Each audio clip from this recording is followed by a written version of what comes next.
По данным Роскачества, чебоксарские батоны безопасные. Автономная некоммерческая организация «Российская система качества» проводила веерное исследование хлеба в 6 лучших аккредитованных испытательных центрах страны, включая лабораторию Роспотребнадзора и Росстандарта. Роскачество – это национальная система мониторинга качества, осуществляющая независимые исследования качества товаров, представленных на полках российских магазинов, и присваивающая лучшей российской продукции знак качества. Организация учреждена распоряжением правительства Российской Федерации и финансируется из средств федерального бюджета. В Приволжском федеральном округе экспертизу прошли нарезные батоны 33 торговых марок из Кировской, Нижегородской, Оренбургской, Пензенской, Самарской, Саратовской, Ульяновской областей, а также республик Башкортостан, Мордовия, Татарстан, Удмуртия, Чувашия и Пермского края. В исследование попали 3 нарезных батона из Чувашии. Среди них торговая марка Чебоксарского хлебозавода номер 1. По результатам проверки батон Чебоксарского хлебозавода номер 1 признан товаром повышенного качества и претендует на получение российского знака качества, так как соответствует не только обязательным требованиям законодательства, но и опережающему стандарту Роскачества.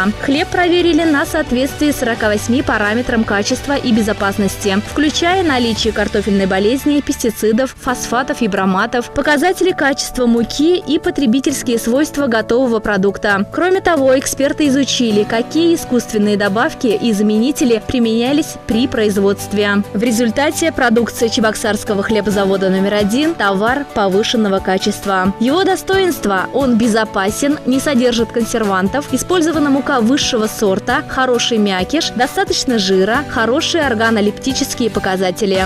Чебоксарский хлебозавод номер 1 – лучшее для вас.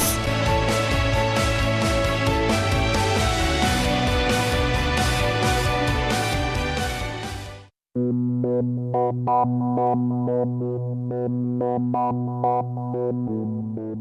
you.